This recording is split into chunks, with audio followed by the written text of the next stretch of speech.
transmitiendo a través de Ansus Multimedios. Contáctanos a través de nuestras redes sociales. Estamos en Facebook, Instagram como Ansus Multimedios Radio, en Twitter como Ansus Multimedios. Danos like, síguenos, comparte e interactúa con nosotros. Y si deseas anunciarte o aumentar tus ventas, tener tu propio espacio, contáctanos al 22 14 24 63 96. Y pues bueno, este jueves tenemos invitados. Está con nosotros el doctor Raúl Nibón. Hola, muy buenas tardes, ¿cómo estamos? Fabián, nuestro compañero que siempre nos apoya con temas históricos. ¿Qué tal? Muy buenas tardes a todos los que nos escuchan. Ya estamos aquí de nuevo para hacer polémica. Así es. Y pues o no, a lo mejor salimos bien librados de esta, dirían por ahí. Y bueno, para toda la gente que nos está viendo y podrá ver por ahí el título de esta transmisión, es Tlaxcala, traidora o liberadora, ¿no? Y yo creo que de esto hay bastante y la mayoría de la gente... hacer mitote, dicen por ahí.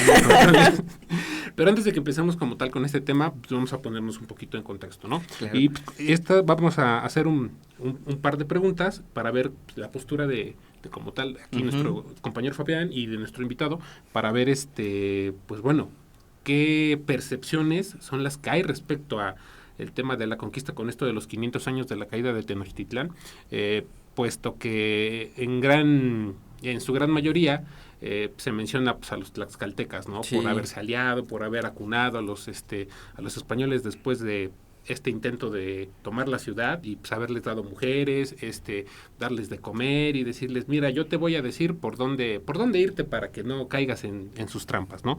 Y nuestra primera pregunta es de entrada, en el tema de la conquista, nos cuesta identificar nuestras raíces como tal porque pues nosotros ya somos una mezcla de todo un poco, ¿no? ¿Qué nos puedes decir al respecto, nuestro querido invitado?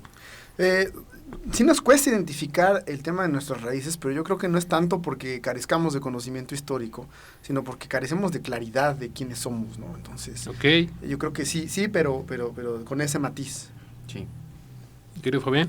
Sí, efectivamente, creo que todavía nuestra generación y nuestros padres no somos para nada carentes de todos esos conceptos de nacionalidad ni nada de eso, porque se nos fue impregnado, no nacimos con eso. Entonces, pues definitivamente no creo que seamos carentes de ello. Fíjense que rápidamente yo, de manera muy personal, me gustaría como poner en la mesa el hecho de que, al menos de forma personal, la forma en la que yo me desarrollé, o sea, me crié y crecí, pues fue con... siempre nos impregnaban bastante de nuestra identidad, ¿no? Tlaxcala, cuna de la nación. Entonces eso pues obviamente de manera muy personal, lo repito, me dio un contexto completamente diferente, ¿no? Pasamos con la siguiente pregunta y es la conquista de lo que hoy es México. ¿Qué piensan? ¿Qué piensan ustedes de la conquista de lo que hoy es México? Y siempre dejando en claro, porque antes tenía muchos nombres nuestro territorio nacional, ¿no? Por ejemplo. Sí, de entrada al tema o el término historiográfico, la categoría conquista, me parece que remite mucho a una visión todavía muy centralista de lo que acaeció hace 500 años. Digo, está mal a lo mejor que lo diga yo como funcionario y que ahora trabajo en el Instituto Nacional de Antropología e Historia, pero bueno, también tengo mi libertad de expresión y puedo abiertamente decir eso. Me parece que es una visión muy centralista de un fenómeno bastante más complejo. ¿Ustedes qué argumento nos podrían compartir respecto a, para ustedes, qué justificó la conquista? De manera muy personal, y ahí sí me gustaría opinar primero, y es pues que como tal en esos años, en esa era, el tema de apoderarse, y es textual como tal, de nuevos territorios para obviamente explotar sus recursos naturales, sus minerales, pues era una industria privada, ¿no? O sea, era un negocio, ¿no? Al menos yo creo que esa es una justificación para pues, todas las acciones y todo lo que sucedió, ¿no? En aquella época. No sé pero más allá de que el tema, que el mismo concepto conquista es como bastante complicado, como lo mencionan aquí, me parece que más bien es el tema de la liberación, las independencias, porque más que una conquista, y lo habíamos argumentado de esta forma, también es esta independencia que todos estos pueblos tuvieron de Tenochtitlan, que de alguna forma era que los tenía sometidos, pero sin embargo no se le denomina o no se le pone tampoco el nombre de independencia, porque este concepto ya es un concepto del siglo XIX, de finales del siglo XVIII, entonces es por eso que también nunca se le ha puesto énfasis a esto, siempre ha sido como conquista. Pero también está como, yo siento que es más este concepto de independizarse, sin embargo, como es algo anacrónico, pues es algo que no se ha visto, que no se ha señalado. Yo creo que es más bien cambiar completamente el concepto, ¿no? Tal vez como lo diría O'Gorman, una invención, porque al final de cuentas todo eso fue una invención también del siglo XIX, de finales del siglo XVIII, de los historiadores que empezaron a escribir, que empezaron a redactar y empezaron a darle nombre a esto. A final de cuentas todo está en la historiografía.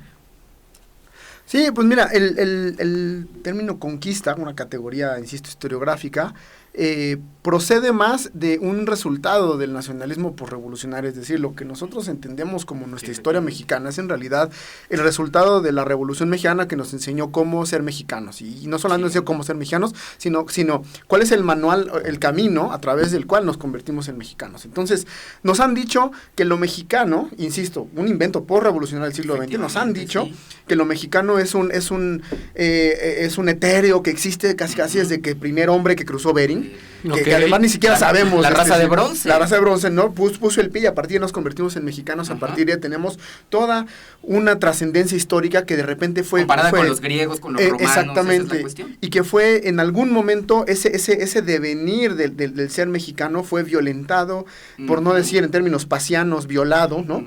Por una intromisión exógena, que en este caso pues son los europeos, ¿no? Como si lo mexicano fuera algo que viniera desde atrás y de repente vino algo que lo violentó, que lo irritó y que cambia totalmente ese devenir hasta convertirse en lo que somos nosotros, ¿no?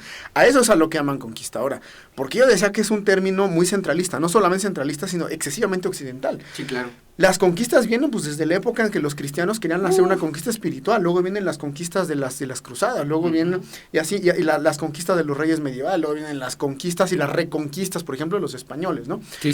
Perdón, del mundo musulmán que está en la península española, que no fue una invasión como su propia historiografía lo dice, ¿no? Entonces, ese término conquista yo creo que también remite a estas ideas occidentales que hay en torno a conquistar. ¿Conquistar qué? ¿Conquistar a quiénes? O sea, llegan a un mundo donde el propio concepto de conquista probablemente no existe en los términos en los que los estamos pensando. Por supuesto, los aztecas conquistaron, ¿no? Sí. Pero no eran conquistas como estaban pretendiendo los europeos, ¿no?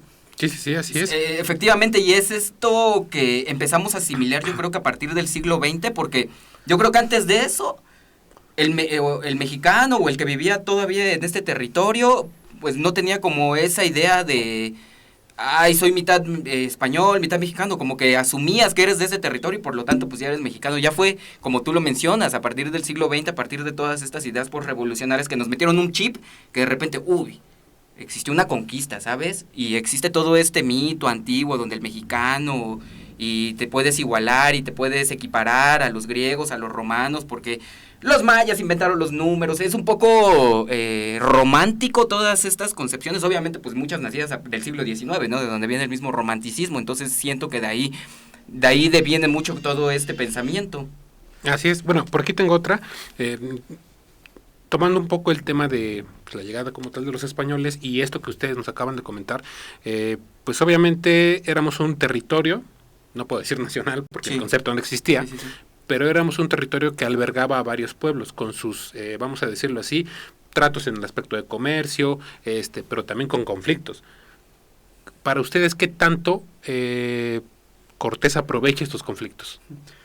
El mundo mesoamericano como los mundos, por ejemplo, piensa el mundo griego, el mundo chino, pues era un mundo que se inventaba y se explicaba en sí, no porque... digamos, no por una razón filosófica, sino por una razón netamente geográfica, ¿no? Era un espacio con muchos integrantes de muchas, llamémosle así, de muchos pueblos, en el concepto moderno, de muchos pueblos con muchas diferencias entre sí, y que evidentemente, como todo el devenir histórico de todos estos espacios, como también lo tuvieron los griegos, como también lo tuvieron los romanos, como lo tuvieron los, pues hubo conflictos internos, en donde unos y otros pues luchaban por la hegemonía, ¿no? Ese era muy...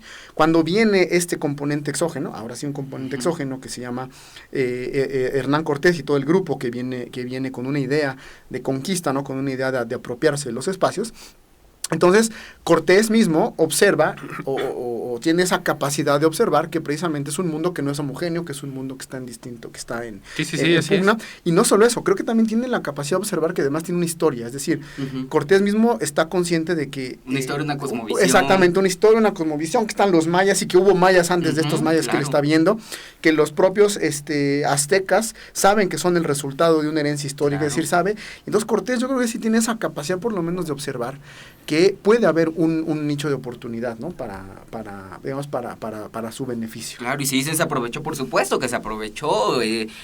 Tanto se aprovechó que utilizó a la misma gente del pueblo para hacer esta conquista o esta caída de Tenochtitlan a final de cuentas, pero es lo que siempre hemos dicho. Hernán Cortés es el padre del imperialismo, ¿no? Y el imperialismo es esta política que utiliza los medios, los bienes, a las personas para poder crecer. No es una política que llega y erradica, ¿no?, a los pueblos, sino que los utiliza. Y eso es lo que hizo él, a final de cuentas, unificar y utilizarlos, podríamos decirlo. Pero hay que aclarar algo muy importante, porque estamos también teniendo una idea de que Cortés llegó, se aprovechó, vio y nada más se dejó ir como gordo en tobogán. No, también los grupos mesoamericanos, o sea, también observaron, claro. O sea, no eran tampoco grupos inocentes ni pasivos. También había ahí un componente muy importante en el que los grupos, en este caso particularmente el que siempre se ha hablado, particularmente los caltecas, también observaron un nicho de oportunidad. Es decir, no es el genio únicamente de Cortés, es también la capacidad, la visión política que tienen las élites, en este caso las caltecas, que en ese caso pudieron haber tenido los huejotzingas o los cholultecas, que bueno, ellos deciden no entrarle cabalmente, pero no es tampoco una acción pasiva solamente que nos hayan apantallado a los españoles. Sí, que llegaron con espejitos. Que llegaron con espejitos y que los hayan apantallado. Es más, estudios de creo que es Federico Navarrete o de Pedro Salmeno están diciendo que desde 1512 ya hay noticias de que en las islas ya hay hombres europeos. No era como que Hernán Cortés andaba con los ojos cerrados y no sabía absolutamente nada de lo que estaba pasando. Él ya sabía, o sea, incluso pues en la visión de los vencidos pues lo dicen 10 años antes de la llegada de los españoles, ya había presentimientos, rumores, según pues era... lo que decíamos la vez pasada, por ejemplo, era que Hernán Cortés tenía un contacto directo con Veracruz porque le llevaban su pescado, o sea, que no te iba, que también el chisme se lo llevaban del diario, que ya te había llegado un pedazo de navío, un pedazo de lancha, de barco, ¿no? Que de repente encalló ahí al puerto de Veracruz, se sabía, ¿no? Sí, ya Alvarado cuánto tiempo no llevaba, por ejemplo, allá en Yucatán, yo creo que ya se sabía que había un güerillo por ahí con todos los mayas. En ese sentido, lo importante que es dejar muy claro que esa idea, me parece que es muy importante dejar esa idea de que es el mundo occidental que llega a pantallar, ¿no? O sea, el mundo mesoamericano también tenía una complejidad política. Pues, a fin de cuentas, en términos ya socioantropológicos, pues, son culturas complejas, son culturas que tienen sistemas muy complejos de cosmovisión, sistemas complejos de política, incluso de educación, tienen conceptos de higiene, tienen conceptos de medicina. Entonces, Cortés no llega realmente a aprovecharse de algo, más bien hay una simbiosis pues entre... Y si hubiera sido como se plantea, si hubiera sido así de fácil de que pues ellos no sabían nada, esto hubiera pasado en 2 meses, 3 meses, que Hernán Cortés hubiera conquistado a esta pobre gente, pero pasaron años, ¿no? Como del 19 al 21 solamente. Porque eso nos lleva también a esa idea que les platicaba de que es muy centrista, muy centralista esta idea de la conquista, como si la conquista terminara con la caída de Tenochtitlán, si estamos hablando de que es un mundo que es comparable con las grandes civilizaciones de las que nos hablan, ¿no? Que además también es una visión muy eurocentrista, ¿no? Compararlas cuando en realidad no habrá por qué hacerlo, pero vaya, por tener algún referente, pues es que lo que cayó fue Tenochtitlán, pero en realidad de ahí que seguía pues todos los espacios, al norte, al sur, al este, al oeste, vaya, las cibueras, la conquista, esas eran, y además son las conquistas físicas, las conquistas militares.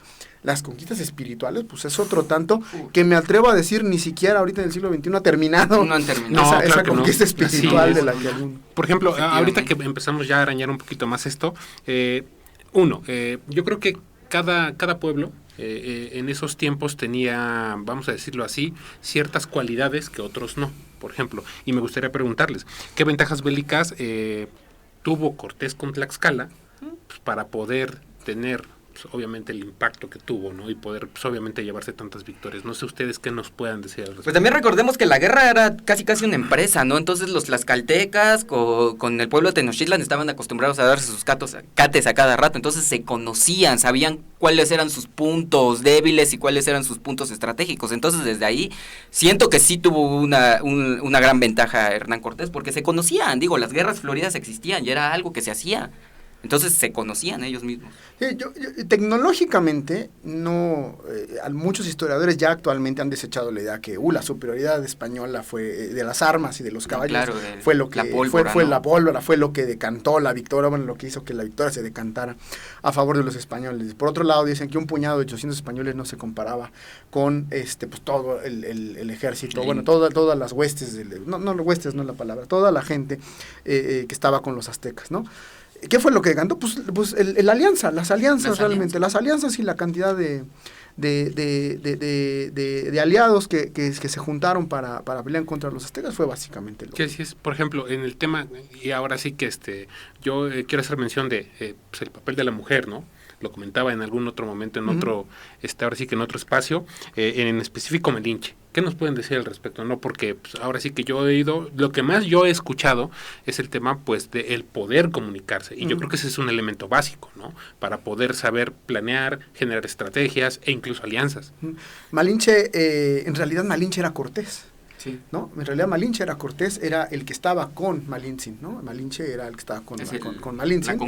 La connotación y en realidad, bueno, Marina, ¿no? Malintzin era la persona. Entonces, de ahí creo que tenemos un problema, ¿no? Al no darle el papel. La segunda, sí, efectivamente, Malinche es un personaje básico, es un personaje al que hay que desechar. Perdón, yo no soy nadie, pero yo sí quisiera desechar un poco las ideas de Octavio Paz, ¿no? En algunos puntos. No es el único, créame que hay varios. En algunos puntos, ¿no? En algunos puntos donde el papel de Malinche, que además no es un personaje histórico, la Malinche de Paz, sino es un personaje hipotético, ¿no? De nuestra parte, de nuestra parte femenina del mexicano, ¿no? Que ha sido violada. Pues no, lo que hay que recuperar de ella como persona documentada por la historia, ¿no? Es que probablemente pues un grupo, ¿no? En este caso las mujeres, ¿no? Que seguramente tenían mucho que ver en las decisiones. ¿Y cómo tenían que ver en las decisiones? Pues esto que acabas de plantear. Uh-huh. La traducción era muy importante, ¿no? Uh-huh. Todos sabemos que el rollo era que Marina sabía hablar náhuatl y maya, y que aprendió español. Exactamente, bueno, al final termina hablando español, pero que en realidad el nexo era los aztecas hablaban en náhuatl, Marina traducía al maya, y del maya teníamos a ¿quién era? Gonzalo Guerrero, no, Gonzalo Guerrero era el que se quedó, ¿no? Uno de los dos, me olvidé cuál de los dos era el que traduce al castellano, entonces viene una doble traducción. Pero hay algo que es muy importante, y los que nos ha tocado estar en los problemas de traducción, es esto. Tú puedes decir tambor en algún idioma, y no necesariamente ese tambor lo vas a traducir al otro, sino que tienes que meterle. Entonces, a ver, imagínense cuando Hernán Cortés llega y le trata de decir a Moctezuma, yo vengo representando al Papa de Roma, que es no sé qué, no sé cuánto, ¿no? ¿Cuáles son los equivalentes en maya y en náhuatl para poder establecer eso? Uh-huh. ¿Y cuáles son los referentes que tiene Marina con lo que lleva platicando con los españoles para poder darle a entender a Moctezuma todo Jerónimo de Aguilar, ¿no? Okay. Para poder darle a entender a Moctezuma y a Hernán Cortés lo que los otros quieren decir. Entonces Marina está en medio de un problema que puede, en el que un error de traducción, ¿no? Uh-huh. puede generar un problema mayor. Entonces, no es menor el papel que tiene Marina, como no es menor el papel que tiene en el ámbito de la diplomacia moderna. Claro. Marina es un personaje que debería ser reivindicado, reivindicado de otra manera, y darle esa magnitud que tiene. La inteligencia que tuvo para hacer esas traducciones, pues ahí está el resultado, ¿no? Sí. Sí, porque definitivamente se acuñó, se estableció el término Malinche como algo negativo, ¿no? El malinchismo, por ejemplo, se asume como algo negativo, pero pues definitivamente pues es un personaje que pues sí lo podíamos situar en esta parte metafórica, poética, ¿no? Que pudo haber existido, que pudo haber sido, pero ya si lo planteamos desde aquí es casi pues la primera madre de México, podríamos decirlo. Fue la primera que engendró a un mexicano como tiene que ser, un indígena con un español, un criollo. Fue tal cual, es la madre de México, si lo ponemos así. Es una buena interpretación que muchos han tratado de poner como la madre de México, es decir, volcar esa idea negativa que tienen sobre Malinche. Y yo creo que también, pues sí debe servir también para hacer otro tipo de reivindicaciones más modernas, ¿no? Sí, o sea, no solo a Malinche, sino a todos los que la rodeaban. Y en general a una reivindicación pues del siglo XXI. Claro. O sea, debe servir quizá, aunque a lo mejor no haya tanta precisión histórica, pero sí quizá debe ser un motivo para reivindicar a las mujeres, el papel de las mujeres en la historia de esto que se le llama conquista. Sí, así es. Por ejemplo, algo que ocurre hasta nuestros días y seguirá ocurriendo, yo creo, es este continuo debate por la opinión o la postura de lo que se está llevando a cabo. ¿Ustedes creen que en algún momento, ya sea en Tlaxcala o con los pueblos aledaños o los aledaños como tal a Tenochtitlán, haya habido algún debate así como de, oye, está bien lo que están haciendo, oye, está mal lo que están haciendo, o sí había como un aspecto un tanto más frío visto desde el punto de vista político, no como tal? No sé qué opinen ustedes. Yo creo que no hubo ese debate, no porque no lo pensaran, sino más bien porque me parece que el yugo, la palabra sí es yugo, el yugo azteca, ¿no?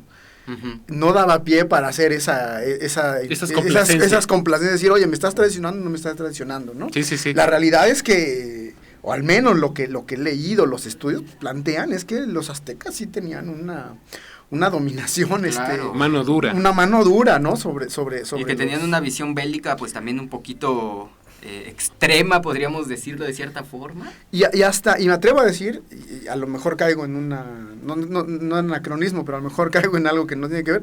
Yo sí creo que hay una especie de destino manifiesto por parte de los aztecas, o sea, que ellos sí creen que hay una idea de que ellos son un pueblo elegido. Un pueblo elegido. Sí, claro, pues viene desde esta idea de que están buscando el Axtlán y toda, como que toda su historia sí los pinta que son un pueblo que se denomina a ellos mismos como elegidos y que ellos tienen el poder y además un pueblo que ha documentado su ascenso, ¿no? En menos de 100 años ha tenido, o sea, los aztecas tienen muy documentado todo su ascenso.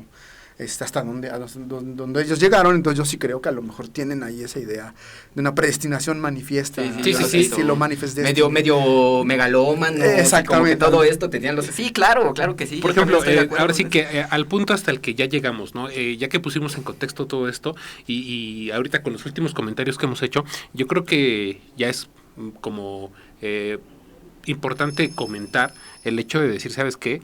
Pues es que la verdad, los pueblos que estaban alrededor de Tenochtitlán no estaban para nada contentos con ellos, ¿no?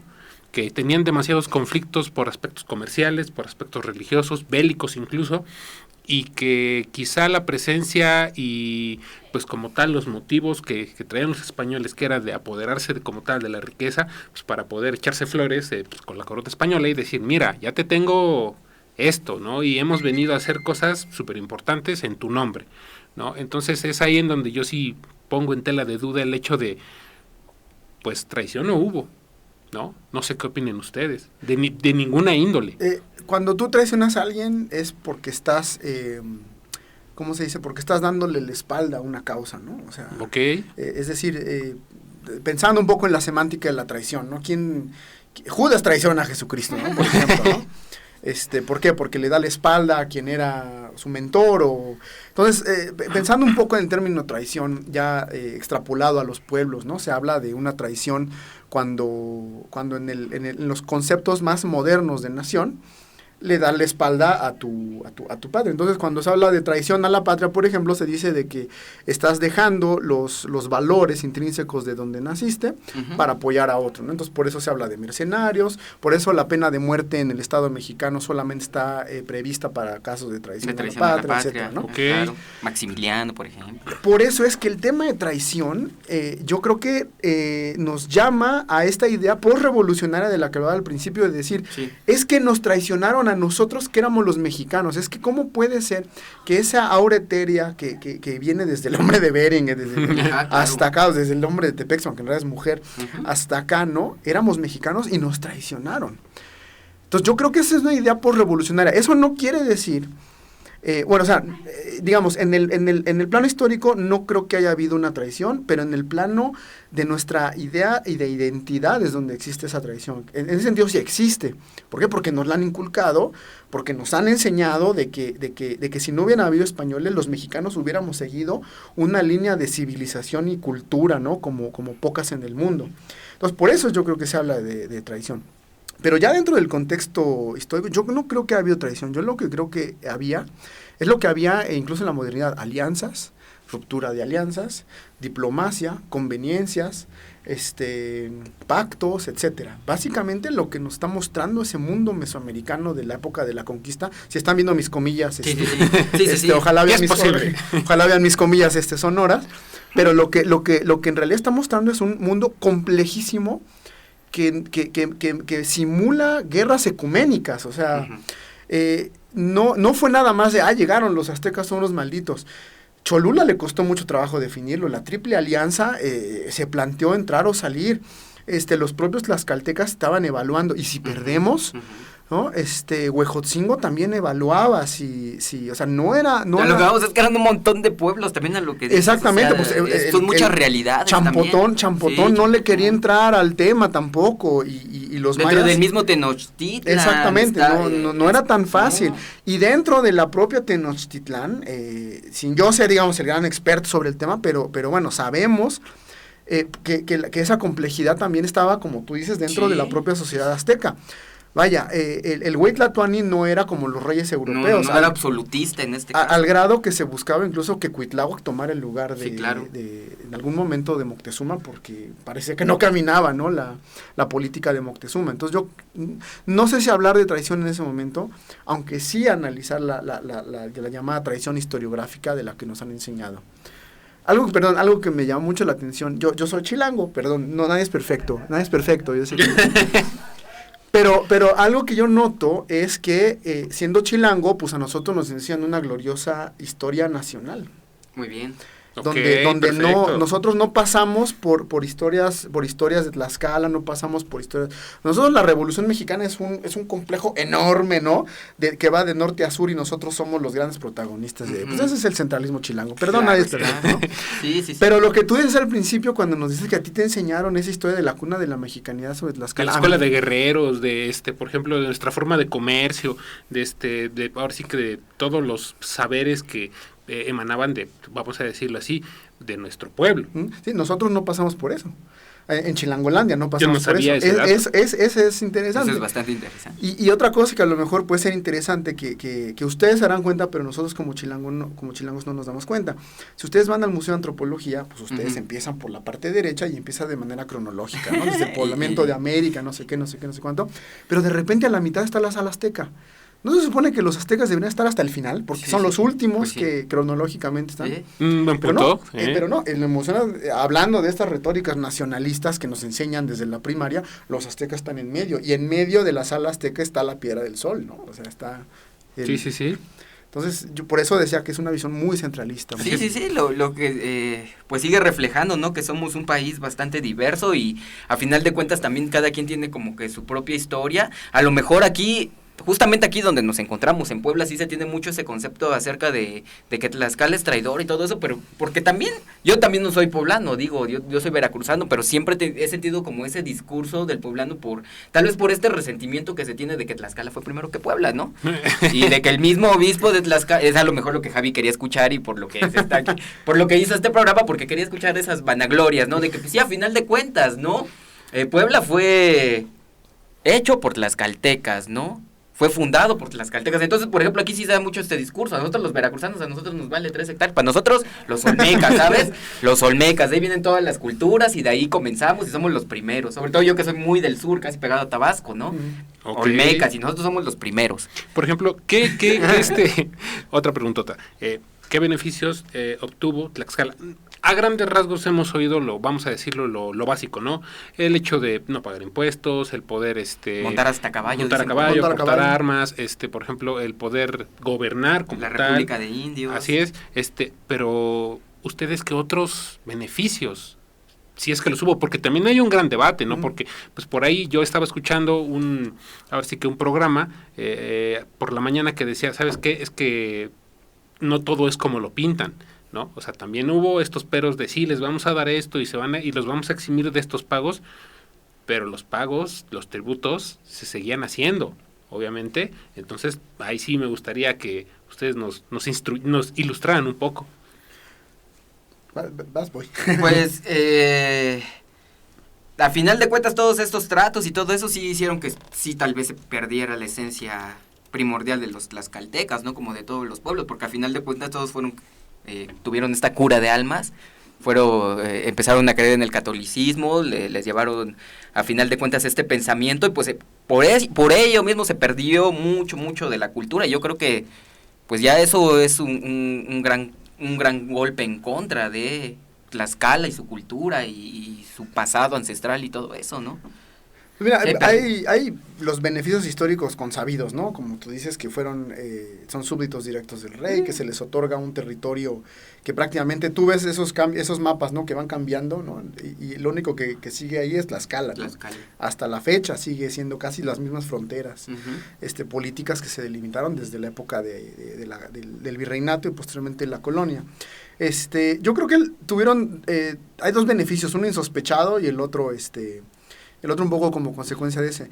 Yo no lo sabía hasta hace poco, que digamos que ya me interné un poquito más en la historia de Puebla y Tlaxcala, pero se les dio mucha confianza, se les dio un voto de confianza a los tlaxcaltecas y vaya que los acompañaron a todos lados. Tú encuentras comunidades de Tlaxcala en el norte, ¿no? Desde Coahuila. Que se le denominó leal ciudad de Tlaxcala. Exactamente, entonces el Zarape, se les dio el espaldarazo y los acompañaron a todos lados, los acompañaron a la conquista del norte, los acompañaron a la Cibuera, los acompañaron a todos lados, ¿no? Sí. Hasta donde entiendo, creo que en algún momento si los viajes que se hicieron al charco, no sé si fueron tlaxcaltecas los que fueron, ¿no? Sí, de hecho por ahí hay datos en los que se hacían, vamos a decirlo así, se reunían varios personajes importantes, vamos a decirlo así, de estos representantes tlaxcaltecas para ir a hablar como tal con la corona española y delimitar y llegar a tratos, acuerdos, aspectos diplomáticos, ¿no? Entonces, yo creo que ese es el beneficio histórico y el beneficio sabido y el insospechado, pues es que estamos platicando ahorita. Quieras o no, ahí están. Sí, ¿no? Quieras o no, se han convertido en una áurea etérea que para bien o para mal es parte de esta construcción de lo mexicano, ¿no? Para algunos una construcción negativa, para otros, dentro de la propia Tlaxcala, una construcción positiva. Y mira, siendo muy sincero, con una perspectiva que tengo yo como chilango, ¿no? Lo más sencillo hubiera sido que Puebla, actualmente estado, pues se coma Tlaxcala, y sin embargo no se lo ha comido, ¿no? O sea, o viceversa, que Puebla hubiera sido un gran estado de Tlaxcala, y que hubiera habido un gobernador, pues, que de toda esta región. Y la realidad es que hay dos identidades en el que cruzas la autopista, y es otra cosa, es otra realidad. Sí, claro que sí. Y a mí como así como foráneo, me sorprende tanto la gran diversidad y la gran identidad que hay, para bien y para mal, entre Puebla y Tlaxcala, ¿no? Con tan poco kilometraje, pues, de por medio. Sí. Bastante. ¿Cómo creen que, vamos a decirlo así, ya el tema después de la caída de Tenochtitlán como tal, y con todas las intervenciones, así como lo mencionaba, de Tlaxcala para la conquista de otros territorios, los beneficios, fue cambiando la forma de pensar, ¿no? Tanto de españoles hacia tlaxcaltecas y ya como tal, pues a lo que ahorita conocemos como México, y viceversa, de los tlaxcaltecas y de los otros pueblos hacia los españoles. O sea, hubo pues no son tan malos, o fue una así de, pues bueno, ya pasó lo que pasó, no sé. Ahí ustedes, ¿qué nos pueden decir? Dale. Bueno, yo creo que, como lo estábamos comentando, pues depende de dónde también seas, de qué lugar de la República seas, vas a concebir o vas a considerar a los tlaxcaltecas, ¿no? Siento que definitivamente sí hay como varias visiones más bien acerca de, y pues cada quien a final de cuentas ve hacia su propia conveniencia. Entre más cerca, entre más lejos estés de aquí del centro, es esa complejidad que se tiene, yo creo, de pensamiento, ¿no? No creo que haya algo como tan hegemónico acerca de esto. Yo creo que la palabra que tú señalas es eso, conveniencia. Sí. A final de cuentas, pues a final de cuentas, los españoles que llegaron, más los nuevos que llegaron, sobre todo los primeros años, no es una representación de las grandes élites españolas, ¿no? Estamos poniendo un ejemplo. ¿Cómo creen ustedes que se pudo haber construido la Gran Catedral de Puebla? Se construyó obviamente con mano de obra. De obra, en este caso, pues tlaxcalteca, ¿no? Cholulteca, pero más importante que la mano de obra, que es, digamos, lo bruto, es esto. No llegaron grandes arquitectos españoles a América. O sea, no llegaron los grandes arquitectos constructores de las grandes catedrales a América. Llegó, pues, el aprendiz que estaba trabajando con el que sabía, ¿no? Llegó alguien que no era de primera línea, que más o menos sabía cómo. Y él les dijo más o menos cómo, pero los que realmente ejecutaron fueron ellos. Entonces imagínate, aquí en cambio, aquí sí habían grandes arquitectos, ¿no? Arquitectos que construían construcciones evidentemente de orden mesoamericano, pero cuando les dicen, ¿sabes qué? Ahora en vez de construirlo así, lo vas a construir así, pues ellos fueron los que metieron la mano. Entonces lo que vieron fue conveniencia. Yo soy el que sabe la idea de cómo hacer esto, por ejemplo, por poner el ejemplo de la catedral, pero ellos son los que tienen el conocimiento, la mano de obra, tanto de los materiales, de lo que se puede utilizar. Entonces también va mucho hacia ¿para qué vienen grandes arquitectos? Aquí había grandes arquitectos, ¿no? Es como pues no lo necesitabas de alguna forma, ¿no? Asimilas lo que tienes aquí, aprovecha. Es esta parte del imperialismo, ¿no? Lo que les decía de Hernán Cortés, que aprovechó a lo que teníamos aquí, aprovechó los recursos naturales, aprovechó los recursos individuales de cada una de las personas y pues todo el conocimiento ancestral que se tenía no fue de llegar y erradicar toda la cultura, erradicar todo el conocimiento, sino aprovechar ese conocimiento. Sí, fue conveniencia. En pos de construir algo. ¿Qué es esto? Y ahí puedo hacer paralelismos con otros mundos americanos, ¿no? El mundo, por ejemplo, de Estados Unidos lo tengo un poco más claro, donde llegan anglosajones, holandés, anglosajones, y en vez de mezclarse pues con las espacios y las culturas que hay en el actual territorio de Estados Unidos, deciden tratarse como naciones. Sí. Entonces deciden tratarse como naciones, celebrar pactos, tú allá, yo acá, y cada quien. Por eso es que nosotros no vamos a ver esas construcciones simbióticas en la época colonial americana, como sí la podemos ver como aquí en México. Claro. Sí. Y, por ejemplo, algo que también me gustaría preguntarles es, ya pusimos en contexto, ya tocamos puntos que me parecen bastante valiosos, pero ¿y qué consecuencias ha tenido esta imposición o inserción de la identidad y de que nos traicionaron, a el cómo vivimos e interpretamos la realidad hoy en día? Porque, dirían por ahí, el pasado, ¿no?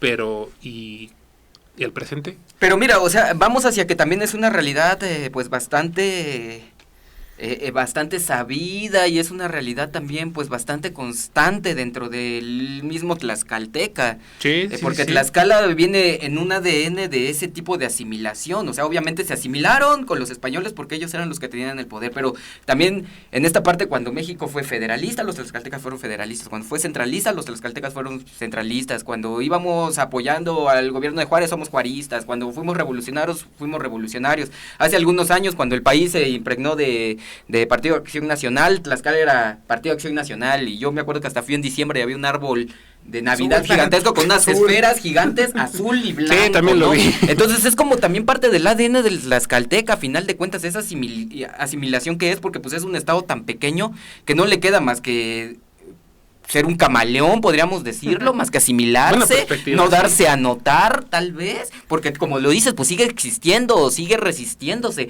pero ¿cómo? A partir de estos tratos, a partir de siempre estar en la conveniencia de quien esté en el poder, ¿no? Eso es algo muy, muy del tlaxcalteca, que si lo analizamos en nuestra realidad hoy, ahora, sigue pasando. Mira, no sé si voy a hacer una barrabasada, pero puede ser. Pero ahí les va, miren. A mí me parece terrible que estemos forjando una identidad a partir del conflicto, particularmente entre Puebla y Tlaxcala, o entre incluso lo mexicano y contra lo tlaxcalteca, visto como otro. Me parece terrible, pero yo sí quisiera preguntarme hasta qué punto los tlaxcaltecas también abrazan esa idea. Buen punto, sí. ¿No? ¿Hasta qué punto dicen? Es que es parte de ellos, es lo que te digo, es parte de exactamente, hasta es un poco también. Pero no ser traidores, sino ser camaleónicos. Exactamente, abrazar que somos diferentes, porque al final de cuentas también plantear las diferencias es importante para las identidades. Tú no solamente eres lo que eres, perdón la redundancia, por lo que eres, sino por lo que no eres, ¿no? Y a veces eso es lo que marca más la identidad. Entonces, por ejemplo, mis poderosísimos Pumas no tenemos una identidad por todos los campeonatos que hemos ganado, sino por los que no hemos ganado, los que nos han robado, ¿no? Particularmente. Ok. Entonces, general, perdón por mis paralelismos deportivos, ¿no? Que dicho sea de paso. Huele la torta de tamal aquí, amigos. que dicho sea de paso, cuando hablamos en off, ¿no? Decíamos que lo más terrible que podría pasar para este problema de la identidad entre Tlaxcala y Puebla sería que Tlaxcala tuviera un equipo de primera división. La becha, ¿no? Eso sería. Ya tenemos a los Coyotes. Pero en primera, o sea, ¿no? que haya ya un... Todo es poco a poco. Yo quiero inventarme el Internacional de Tlaxcala para que, el Inter de Tlaxcala para que... pero vaya, a final de cuentas, yo quisiera saber, es una hipótesis mía, ¿hasta qué grado Tlaxcala no abraza esa idea también de, pues sí, que nos digan traidores y que no, pues sí, pues digan, así somos felices, digan lo que digan, así estamos. Entonces sí me parece el Club Atlético Tlaxcala, ¿no? Perfecto. el CAT.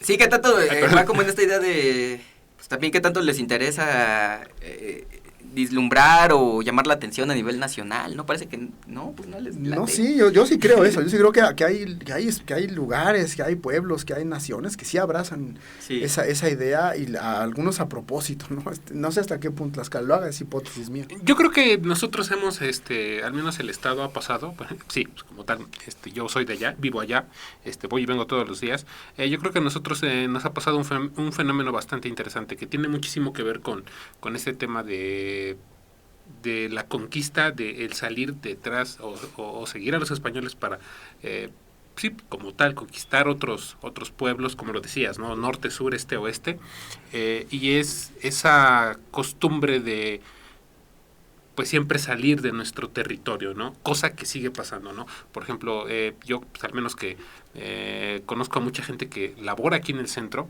que se va a otros estados a trabajar y que, pues, obviamente va adquiriendo la identidad de esos lugares a los que llega y olvida un poco de la identidad del lugar al que viene. O sea, es una realidad. No es triste, porque la migración no siempre tiene que ser mala, ¿no? Pero yo creo que va también mucho hacia esto que iba, y no lo quiero recalcar, pero es este estado tan pequeño que a poco Tlaxcala podría ser autónomo, por ejemplo, en cultivos, en que pues él solito se pueda mantener. O sea, necesita de los otros estados que están a su lado, ¿no? Como sí, así es. Esta pequeña rémora nacional que tenemos aquí en el centro del país llamado Tlaxcala, que como que toma un poquito de todos lados y a final de cuentas ahí sigue y ahí está. Pero pues no está mal, digo, pues de alguna forma tiene que existir. Pero yo dudo que una intención de Tlaxcala de sentir que ellos pueden solos. Más bien creo que ellos tienen la idea, que en Tlaxcala se tiene la idea de que sin ellos no se explica lo mexicano. Yo la gran mayoría de tlaxcaltecas que conozco, sobre todo colegas, historiadores, ahí empezó México. Para ellos es porque obviamente porque tienen una historia que los respalda. Sí, igual, ¿no? yo tengo un gran colega amigo, que si ustedes sí le hizo sobre la revolución en Tlaxcala. Efectivamente, son muy clavados. Y le preguntamos a mi cuate el Gabo, Gabriel Martínez, le decíamos, oye, Gaby, ¿por qué Tlaxcala? Pues que soy de allá, ¿cuál es tu problema? No, y porque si hubo revolución en Tlaxcala, nada más preguntaban, ¿no? Y por ejemplo, en el siglo XIX, pues también la resistencia en Huamantla, por ejemplo, durante la intervención americana. Sí. Las famosas guerrillas fueron más en la zona de Tlaxcala, en Huamantla, donde hubo una gran resistencia contra el ejército invasor americano. Hablando de los traidores, Puebla no le mete mucha resistencia a los americanos, para nada. En la intervención del 47. Revolución Mexicana por Revolución Tlaxcalteca. Pero Pero digo, hablando de traidores, en Puebla sí permite la entrada de las tropas de Scott. Yo considero más traidores a los poblanos, créeme. La escala resiste, ¿no? La escala en muchos contextos históricos considero más traidores a los poblanos, ¿no? Eso de tocar la catedral cuando Maximiliano entró, o a Iturbide, igual aquí recibirlo bien chido. Aunque recuerden que la consumación nace aquí en Puebla, ¿sí? Más que en la Ciudad de México. También. O sea, es también, sí. Es también, es ese, tú me traicionaste en la época de la conquista, sí, pero yo fui el que consumó la independencia, sí, pero yo, también hay ese pico. Deberíamos de tener aquí, nos hace falta una visión de un norteño, porque eso también es otra cosmovisión. El actual gobernador de Nuevo León que nos corten la mano. Te diría que en el norte trabajan, que en el centro administran. Y en el sur se descansan. Pero esa es una visión decimonónica. Aclárese que esa visión no es nuestra, no la abrazamos, nada, estamos no. haciendo cotorreo y guasa. Sí, así es. El ilustrísimo gobernador electo de Nuevo León. Para finalizar, algo que escuchaba en otro espacio a través de este medio hace algunos meses, que abordaba un tema pues bastante similar, y era, sería necesario como mexicanos volver a pensar un poco más cómo se dieron los hechos históricos para quizá tomar o tener otra perspectiva, y quizá porque, por ejemplo, algo de lo que al menos yo sí he sido siempre testigo, que en algún momento sí me resultaba bastante molesto, después lo empecé a tomar con bastante humor, era el tema de pues, Tlaxcala no existe, ¿no? Entonces, pues no sé, ¿creen que sería necesario repensar un poco más la historia? Claro, siempre, la historia nunca deja de revisarse, ¿no? Okay, pero claro. Creo que el punto es yo creo que antes de revisar la historia, algo que no nos damos cuenta es que no ponemos a reflexionar ni siquiera qué es la misma historia. Okay. Vaya, a ver, no quiero meterme en una clase de teoría de la historia, pero una cosa son los hechos, el pasado en sí, ¿no? Y lo que nosotros tomamos y lo que nosotros queremos ver de ese pasado. Y otra cosa es cuando de ese pasado, whatever that means, o sea, sea lo que sea, agarramos esto y eso, y construimos un relato histórico. Lo que nosotros estamos viendo en realidad, todo esto lo que platicamos hoy, no es realmente historia, es realmente un análisis de los relatos históricos, es decir, de lo que nos han dicho, de lo que pasó. Al final de cuentas, la historia, como alguna vez dijeron, la historia es la visión de los que ganan, o la historia... de los vencidos. La historia es un relato. Entonces, sí debemos, creo, comprender que lo más importante, además de analizar o de repensar la historia, es ser capaz de analizar los relatos, ¿no? Ser capaz de decir, a ver, ¿qué nos dice este relato? ¿Quién lo dice? ¿Por qué lo dice? ¿Y desde dónde viene? Entonces, si es un relato que viene de un partido político, que tiene la idea de decirte que hay... Bueno, entonces digamos, bueno, pues tomémoslo así. Si es un relato que viene de un académico, llámese, por ejemplo, Edmundo Gorman, ¿no? Digamos, Gorman también tiene una visión de la que muchas cosas pues, no comparte, una visión demasiado europea. Historicista. Yo creo que más que analizar o replantearse, yo creo que es analizar los relatos, saber de dónde vienen, cuáles son las intenciones, y luego de ahí ver si podemos gestar otros relatos históricos. Mi querido Fabián. Pues sí, efectivamente, aquí pues es analizar el discurso y hacer una revalorización de todo lo que se ha dicho y a final de cuentas construirnos nuestras propias ideas, ¿no? Que yo creo que eso es lo importante y pues también como historiadores no nos podemos también quedar con pues ideas absolutas, sino pues tenemos que ver hacia todos lados y ver, pues para a final de cuentas tener un resultado... Pues podría decirse lo más correcto que se pueda, ¿no? Porque no puedes nada más andar aventando ahí datos y encontrando culpables y encontrando a los buenos y a los malos, porque creo que de eso no se trata la historia. Y sobre todo evitar discursos que sean utilizados para denostar o para decir que no son mejores que otros, porque vaya que la historia ha demostrado que tiene... irónicamente, en la historia se ha demostrado que el uso de la historia puede terminar en estos...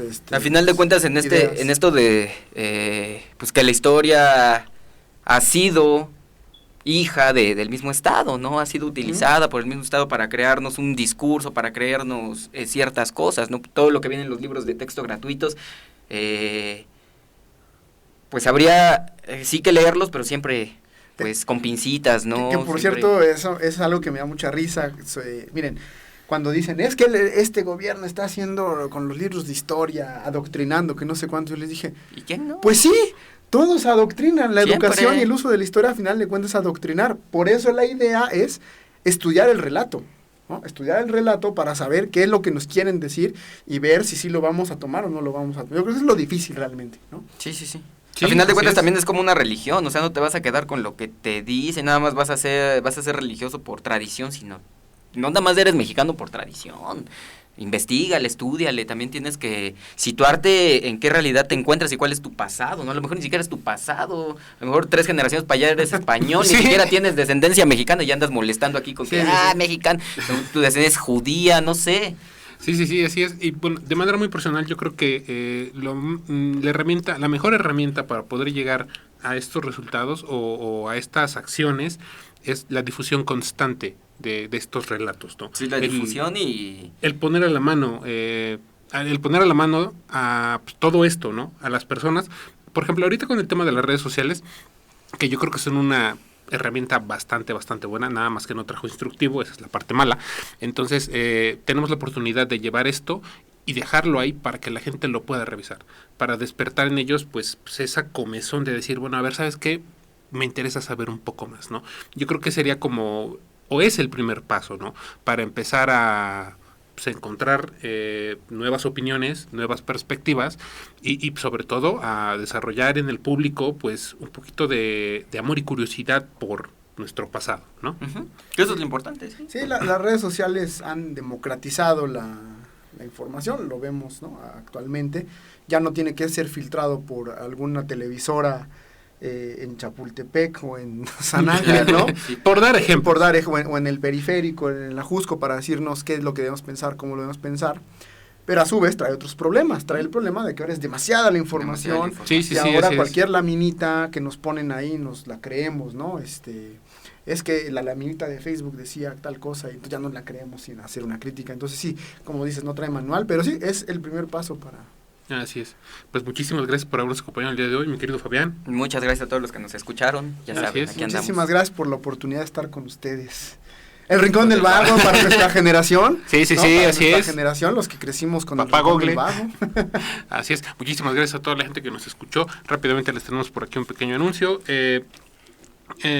La SSH Escuela de Comunicación y Ciencias Humanas cuenta con más de 30 convenios y 24 años formando profesionistas exitosos. Por eso somos tu mejor opción. Inicia clases con nosotros, inscripciones abiertas, aprovecha esta oportunidad y no te quedes fuera. Inscríbete gratis y te damos una beca del 30%, sin examen de admisión, atractivo plan de becas, clases interactivas, alto nivel académico, plataforma digital gratis, sin pagos extra, biblioteca y laboratorio especializado, y para tu seguridad realiza tu proceso de admisión en línea a través de www.ssh.edu.mx. Te ofrecemos licenciatura en Comunicación, Administración, Derecho, Mercadotecnia y Publicidad. Nuestra área de posgrados te ofrece especialidad en Alta Dirección y maestría en Comunicación Corporativa. No esperes más, recuerda www.ssh.edu.mx o contáctanos a través de WhatsApp al 22 29 21 49 52. Estamos ubicados en la 7 Sur 1107, Centro Histórico, Puebla. Y recuerden que estamos a través de www.ansusmultimedios.com, en Twitter como Ansus Multimedios, en Instagram y en Facebook como Ansus Multimedios Radio. Una vez más, muchísimas gracias a nuestro invitado Raúl Nibón, al doctor Raúl Nibón, a nuestro historiador de cabecera, Fabián Ruiz. Muchísimas gracias y hasta la próxima. Esto es Ansus Multimedios. Contáctanos a través de www.ansusmultimedios.com.